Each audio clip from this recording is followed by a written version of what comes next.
Hello everyone, we're going to be starting Chapter 3, Fire Department Communications. They're important of every incident. Guys, if we don't have communications, we're kind of left out in the dark, would you say? We need communications on scene with each other. We need communications with dispatch center that's receiving the calls and providing calls, information, updates to us, to law enforcement or whoever we're working with on the scene.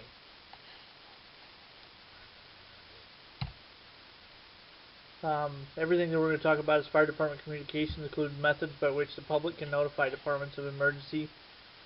Telecommunicators notify the proper fire units, EMS units, police units, or firefighters and units exchange information at a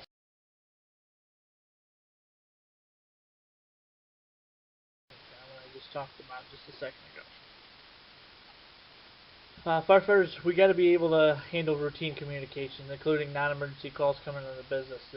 It's gonna happen. Somebody's always looking for somebody, looking for the chief, looking for so and so that they need something from somebody. We have communication centers house the personnel and equipment to receive alarm, dispatch resources, and have contact with units in the field. Communication center may be housed in a fire station or some separate type of building. And many jurisdictions have joint centers housing both fire and law enforcement. Jefferson County 911, which dispatches most of the fire and EMS agencies, along with some of the law enforcement. And Jefferson County is in Buckeye Road, I think, in Barnhart. So they do dispatch fire, EMS, and law enforcement out of there. Typical communication center stuff you're going to see is two-way base radios, tone generating equipment, telephones for both routine and emergency calls, direct phone lines to hospitals, EMS agencies. We're going to have computers for dispatch information, recording systems, and alarm receiving equipment. Fire alarms may be received from public alerting systems or private alarm companies. Commercial telephone systems, a common method for transmitting fire alarms from the public. Fire alarms or from the public are the most common. Direct line phones, where one party picks up the phone and the other end rings at the other end.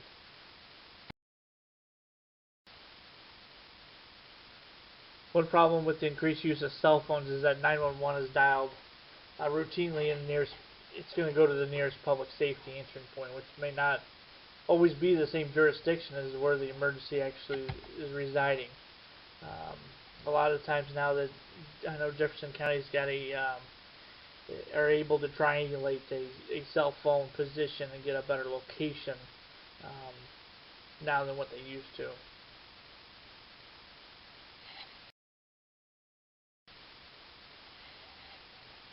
CAD is what you will most of the time hear the dispatch center use, or a computer-aided dispatch. Computer system aids the communicator with his or her duties. Enables dispatchers to handle more calls and shortens response times.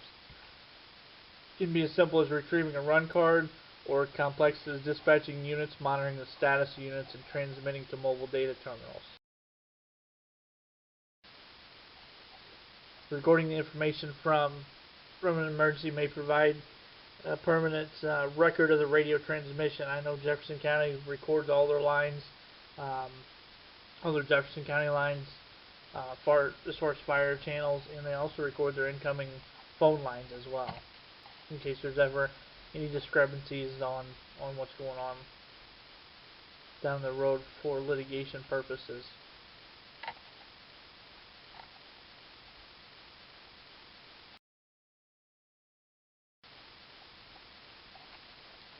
Radio logs are also going to be used. They can be used to document incident and units' arrival and activities. It's just a manual way of writing down when time everybody arrives, or a call taker gives new information to the responding units, whatever the case might be. It's just a chronological recording of the radio activities during a period.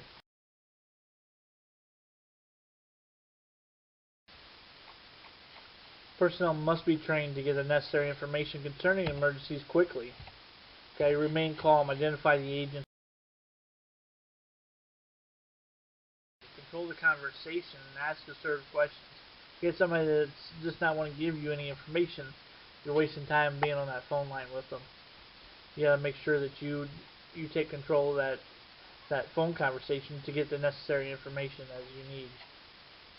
Some of the things we need to take is incident location, type of incident, any type of injuries, where the victims are, are they trapped, do they need extrication, is there fire, how close is the fire to other buildings, is it a vehicle fire, is that vehicle next to a structure, is it in the middle of a field, is it catching the brush on fire, okay, and that way a lot of times that's going to depend on what units are.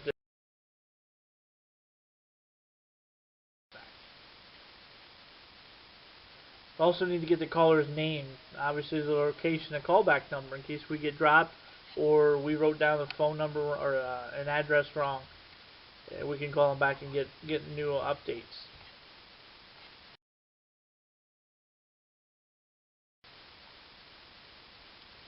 Basic 911 services typically has the following: call, party, hold, allows the caller to take on, maintain access to the caller's phone line, force disconnect, to free up the phone line, or ring back or call back so that they can call back if somebody hangs up or they do additional questions. You get your E911 or Advanced 911 system. This is more what Jefferson County uses. Combines telephone systems with the computer equipment. It instantly provides the dispatcher with caller's location, directions to the location, and other information about the address, such as if we've flagged something for a dangerous scene, or that we've got specific need patients inside the structure. If it catches on fire, all that stuff is populated automatically. Once that caller picks up the phone, it immediately displays all that information on the computer screen for them. Occasionally, emergencies are reported by radio. If somebody walks up to you while you're out doing PR work, somebody may say there's a vehicle accident down the road. Still need to gather the same type of information. You know, where it is, what is it, how many injuries, is there injuries, is it fire, how close, all those good things. Okay.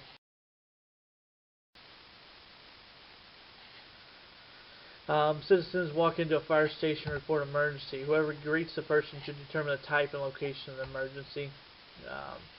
Again, it's important to obtain the information how the individual can be contacted again if an investigation needs to go forward. You know, what did they see? Did they see somebody running from the scene? Was it, blazing inferno when they drove by? Is it did somebody walk out in front of somebody and cause them to wreck? And all those type of things. So we need to get at least a phone number for these people, whether they're coming up to us while we're out in the trucks or at the engine. Local policies are always going to dictate what we do.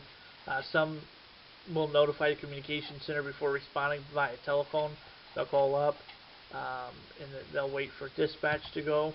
Some may start the response and call in on the radio and say, hey, we're responding to so-and-so for a reported alarm sounding, or assist an invalid, somebody that maybe fell. That's just dependent upon your policies, procedures on if you're required to wait until dispatch or if you're able to run before those tones go off. Going back in history, wired telegraph circuit alarm boxes. In the past, cities installed these on street corners to allow citizens to report a fire. You don't really see these anymore in today's world, but they were connected just to a wired telegraph circuit, which was connected to fire stations or alarm centers. Communication before apparatus were equipped with radios, units could communicate with the alarm center using telegraph key located in each box. The boxes were processing of a lever on the door, which started a spring-wound mechanism that transmitted the number of the box via Morse code. Once the telephone lines kind of came available, most cities had eliminated these. You start seeing these now. You'll see these on the highways in different parts of municipalities. Telephone alarm boxes similar to wired telegraph. Street corner boxes, which just the telephone.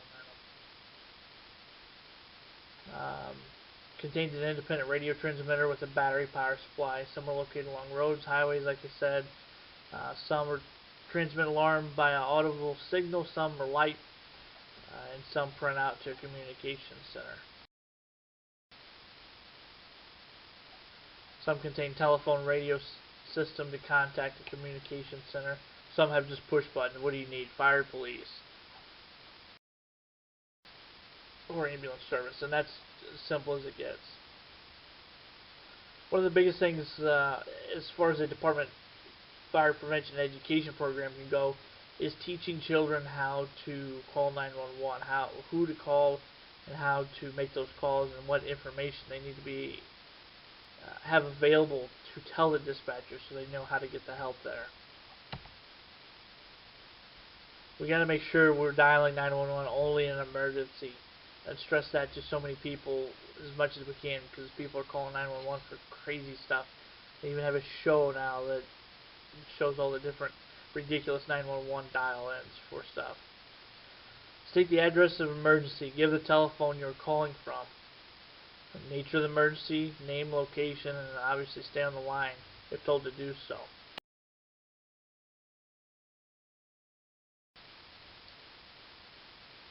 The professional image of a department can be damaged by just a horrible answering of your phone calls. But we need to make sure we're answering them properly. We need to be pleasant and polite, because people that are calling 911 are our customers, essentially. So we need to make sure we provide them the courtesy of answering quickly and professionally. You should identify your department yourself. Herculean Fire Department is Kevin, or so on and so forth. Be prepared to accurately record a message. We need to make sure that we're taking the message. If it's something for the chief, then he needs to call back for a report that's need to be given to an insurance company, or whatever the case is. Those messages sometimes are more important than others, but we need to make sure that we're taking proper, accurate messages and giving those to the person they need to go to. Never leave the line open or on hold for an extended period of time. I understand sometimes you may answer the phone out in the bays. You got to go inside and get some paper, place them on hold for a short time, pick it up, and finish off that conversation. Always be courteous when you terminate the call as well.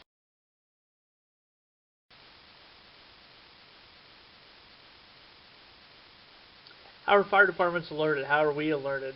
As most of you are pretty aware of most of this stuff, but there's computer printers or terminals that will print out the call. There's voice alarms. There's teletypes. House bells or gongs. Lights come on when tones activate. Telephone from communication center may ring. Telegraph registers, radios, tone alerts, radio pagers.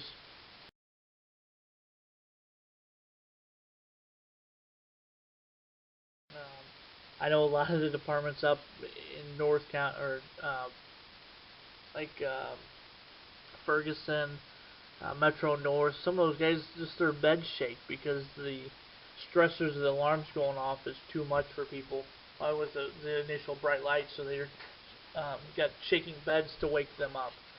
It's less of a traumatic response to them in the middle of the night.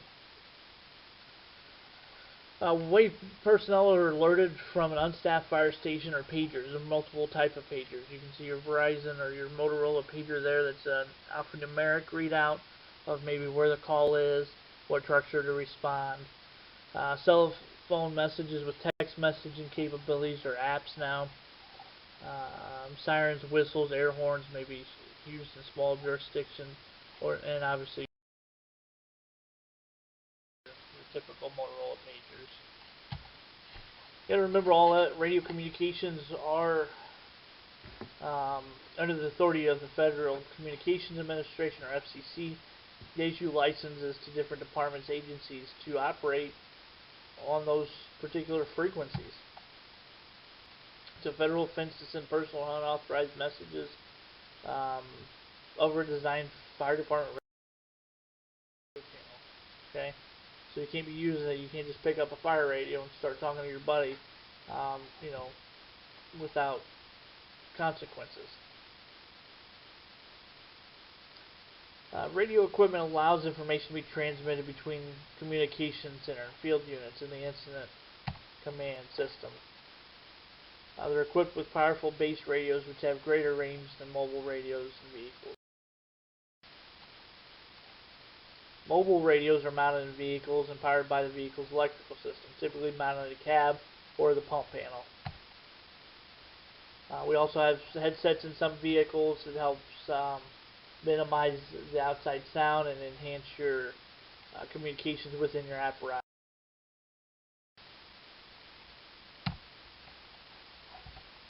Portable handheld radios are less powerful and usually designed somewhat withstand heat, moisture, and impact. Controls include knobs for channel and volume changes and a push-to-talk for transmitting your message. A lot of the newer ones, most of the ones that we're going to have in Jefferson County now, all are going to have an emergency button program. Transmit a distress signal. Here's a couple pictures of simple operation or simple direct communication as a straight line travel of radio signals between the transmitter and receiver.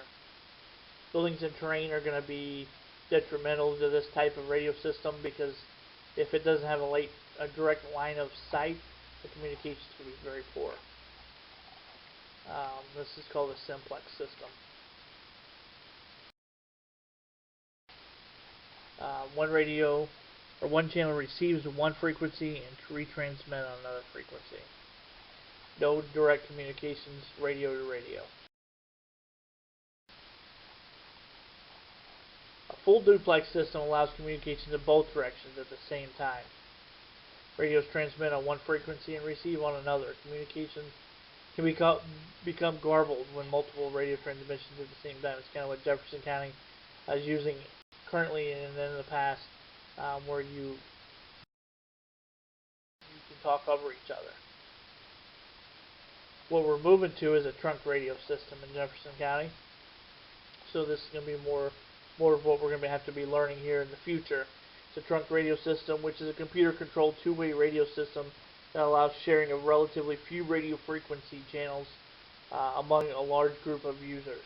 So we can have police, fire, EMS, local government, ambulance districts, public works, so on and so forth, utilizing the same system a lot more effectively. Assign radio transmissions to open available frequencies. When a radio is turned on, the computer controller assigns a frequency to that radio automatically. There's nothing that has to be done manually. A talk group is assigned a group on a trunk radio system. When the radio's push-to-talk button is pushed, it sends a request to the controller. And if that's open, then the communication will go through. Then there's multi-group call used to send calls to two or more talk groups. And there's private calls, which allows kind of almost a direct radio-to-radio contact without others hearing it within the talk groups.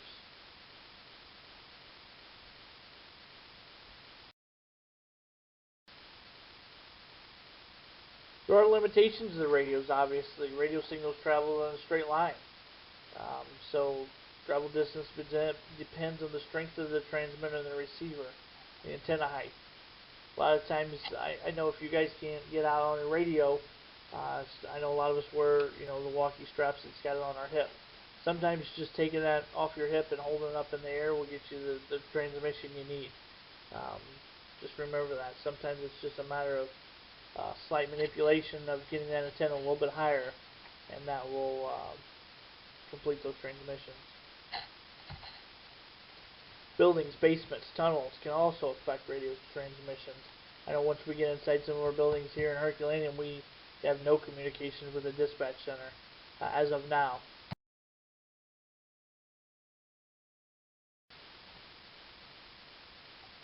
There's all kinds of different interference out there. Separate powerful radio signals, vehicle electrical systems, transmission power lines, computers, electronic, all create interference in transmission. So we need to be aware of that.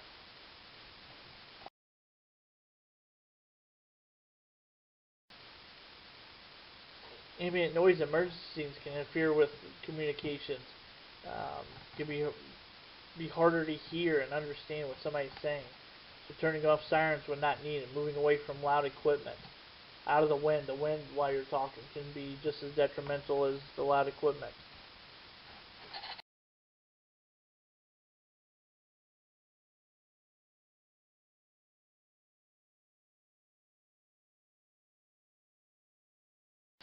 And of course, follow your standard operating procedures. Everybody should have some type of policies, procedures for operating radios and what channels they're going to operate on in certain situations. You gotta use self-discipline and good judgment, guys.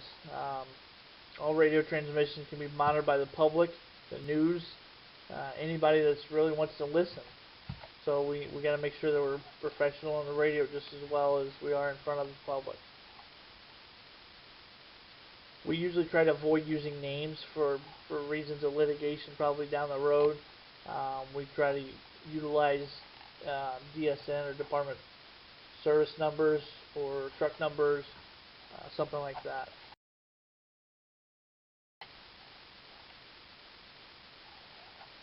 Here's some accepted radio procedures. This complies with the National Incident Management System, which essentially eliminates the 10 codes, which I've already talked about once, I know, with you guys.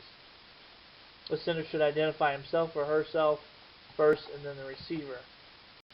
The receiver should acknowledge every message so that the sender knows the message has been received and understood.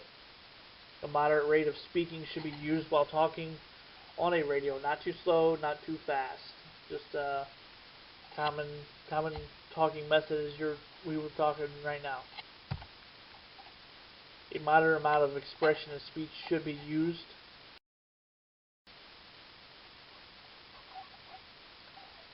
Not monotone and not overemphasized. Once you get talking overemphasized and you get too excited, it's going to be a lot harder to hear and understand. Avoid excitement and do not shout over the radio. Work to pronounce words correctly, no slang. Finish every comment and don't trail off at the ends.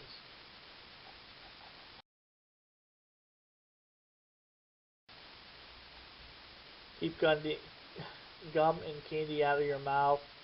Avoid unnecessary transmission. Concise and to the point. That's the biggest thing. When you get on the scene of a vehicle accident, you don't need, there's 15 vehicles, 8 people, 7 of them walking, 9 laying on the ground. The air quality is good today. The sun is out. It's windy. It's 7 miles an hour out of the east. We don't need all that information. You're on the scene of a multi-vehicle accident. One person's ejected, and that's it. Okay, or if you need additional resource right then. We don't have to do a full narrative of every possible thing that's going on in that scene. Acknowledge every message received and repeating this essence of the message back to the sender.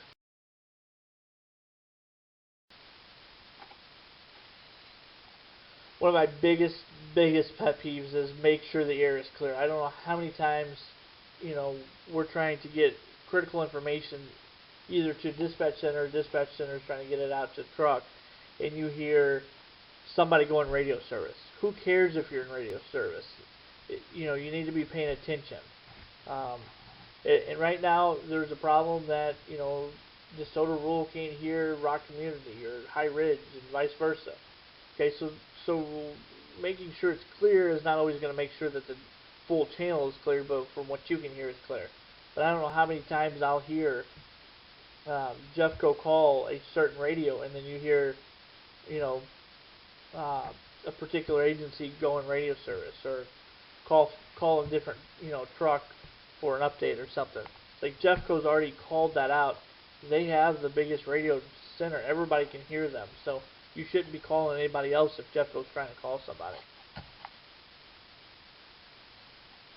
Unit working emergency has priority over any routine traffic. So just like I said, radio service and PR and this and that is not important when you've got guys actually working in critical scenes. Profane and obscene language is always prohibited. And just remember, everything's recorded, everything's can be heard by different people. The accepted radio procedures for talking is hold the microphone 1 to 2 inches from the mouth. Avoid laying the microphone on the seat of the vehicle because the button may be pressed inadvertently and everybody's going to hear your conversation that you're having with your buddy in the truck next to you. The other problem with that is you're keying up the radio and you have that channel open up for 10-15 minutes. That completely kills that radio frequency for those 10 or 15 minutes. Somebody trying to call a mayday, not getting through. Somebody trying to respond to trucks, not getting through. So you got to remember, you need to put those mics back down on those clips whenever they're not in your hand to relay a particular message. And one of the biggest things, don't touch an antenna when transmitting. It will burn you.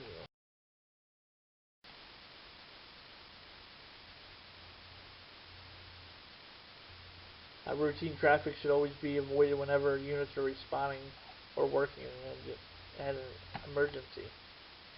First arriving unit should always give a description of conditions found on arrival. Like I said, give a quick size up. Unit 5 on the scene, working fire, first floor, pulling a pre-connect. Okay, you've established that there is a working fire, what truck is on scene, and that you're pulling a pre-connect. Okay, that you're actually getting ready to make an interior attack or exterior attack, defensive attack, whatever you might be. Establishes the time of arrival and lets other units know what actions might need to be taken upon arrival.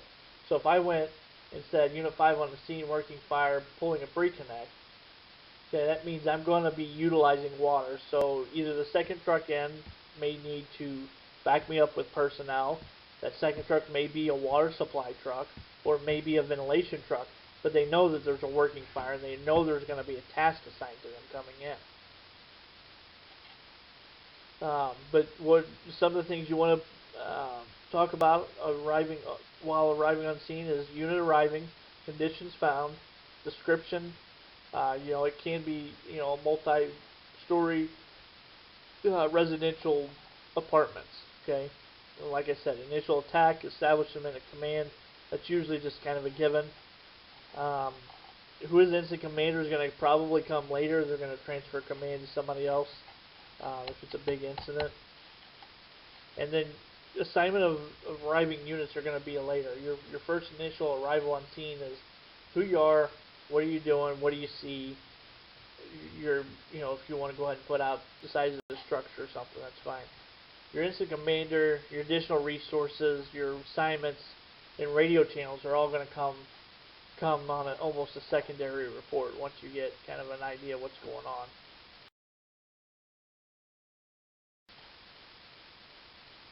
Progress reports should be given during the operation.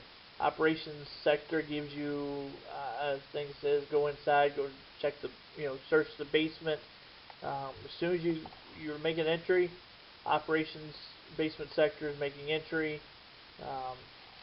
We've made it through and then after you completed your report, we've completed our assignment. Basement is clear, nothing located.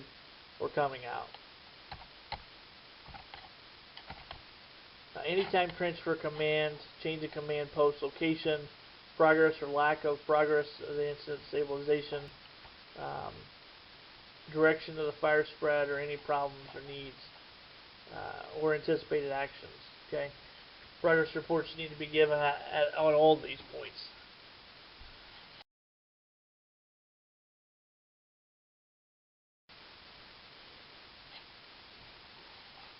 Our bigger incidents are going to require several radio channels to keep us informed effectively. You've got somebody that you go to a nursing home. You're going to have an EMS command, so they're going to need a frequency to operate off of. You're going to have a fire command because you're going to have fire. You're going to need police department to have a command. So we're going to have multiple channels so everybody can coordinate their efforts.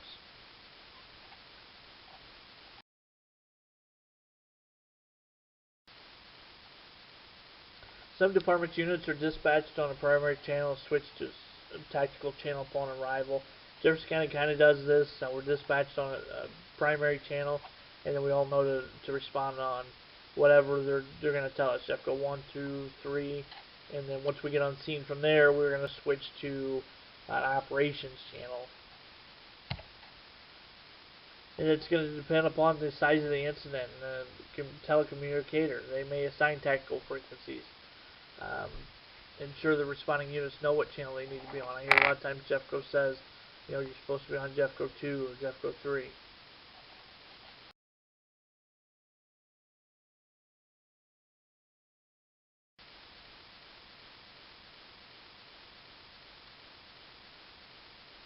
Departments should establish standard procedures to be used when requesting additional manpower equipment. A lot of this stuff is done by run cards that's already up at Jefferson County 911. Personnel should be familiar with these procedures and understand what's going to respond. Communication will be more difficult when multiple alarms or multiple departments are working in a single incident for multiple reasons. It could be that they don't have the same frequencies. There's just more people there. There's more situational reports and more tasks being assigned. You may end up getting a water supply that needs to have its own tactical channel to relay where trucks are if there's water shuttling. Sometimes in a major incidents, and this is what you're going to see in your bigger cities, they'll bring out a mobile command or communications vehicle to take care of all those communications needs on the scene.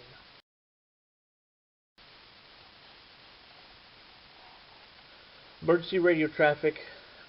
This is something that everybody should be paying attention to and looking out for. But all other units must stand by and not use the radio after announcement of emergency traffic. When there is a need for emergency communications, the person transmitting the message should indicate Chief 1 dispatch, emergency traffic.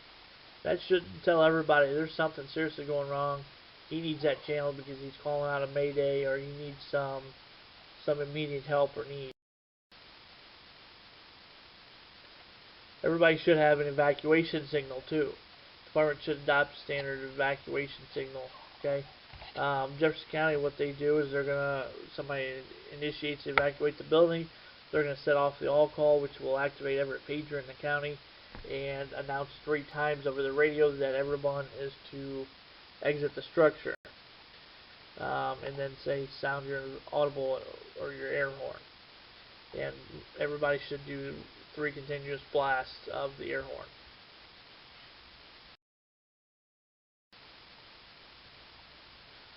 Personal Accountability Report, or PAR report, is a method of confirming the status of any unit operating. Okay, we're just essentially doing accountability, what we talked about in the last chapter. Typically, as a dispatcher asks for PAR at designated intervals during an incident, every 10 minutes usually for us. When a PAR is requested, each supervisor must verify that all personnel are accounted for.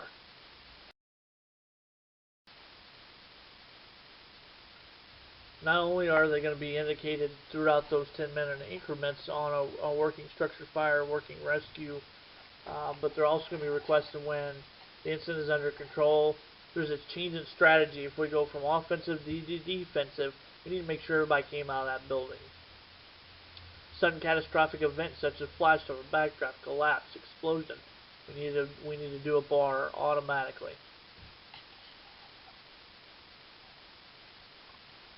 Or anytime there's no reported missing, we need to make sure we've got a count on who is missing and where their last operation task was.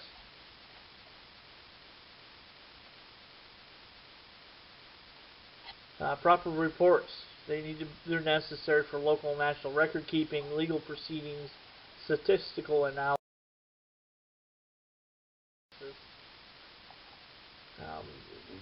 What the reports are used for, they may be used to prepare and justify budget requests because we're responding to more of these particular calls where rescue tools need to be updated, or new hose lines or nozzles are needed.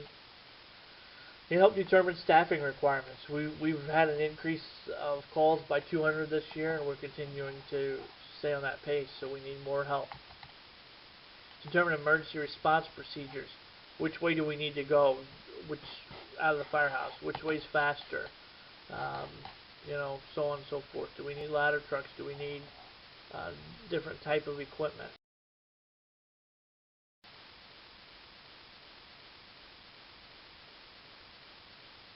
All the information that needs to be on a report is department's name, their incident number, location, type of incident, fire, rescue, search, medical, whatever the key says.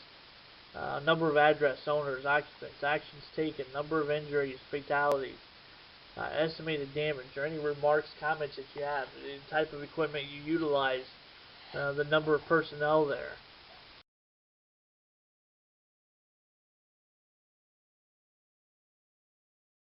And of course the name of the person writing the report or completing the report. They need to be complete. Completeness is very key on your report writing. The credibility may be judged on how it's written. If you write like you're a 5-year-old writing a report, they're probably going to say this guy has no idea what he's doing writing this report. And so if it was an arson investigation, that's probably going to be thrown out. But it must describe all pertinent details of the incident from beginning to end. Use a checklist to ensure all the important points have been addressed. If you guys use any type of report writing software such as Firehouse or emergency reporting, or there's a ton of other different ones out there, they're going to request or require you to put in a certain amount of information before they ever let you move on to the next section. So a lot of times they will help you write your report. Clarity is important too. A report's value is greatly diminished if a report is written in a way that obscures important information. Use words and phrases that are least likely to be misinterpreted or misunderstood. Make sure everything's factual. Okay? Don't say that Bobby ran from the house because he lit the thing on fire. We saw a white male running from the residence as we approached or arrived on scene. The homeowner advised it was Joe's friend, and that's it. We don't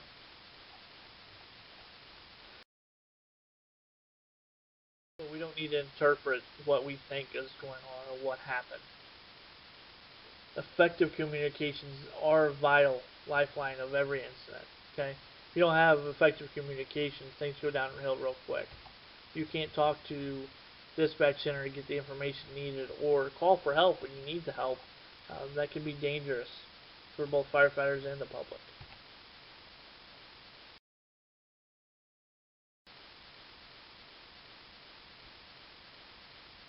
That's kind of already mentioned and shown. We need to make sure that we are educating the public on how to properly notify departments of emergencies, how to call 911, how to get information that's not emergency needed. Utilizing 411 or contacting non-emergency lines. And some of our old fireman two-way radios carried back in the day, sort of old backpack style. For the communications section, that is all we have.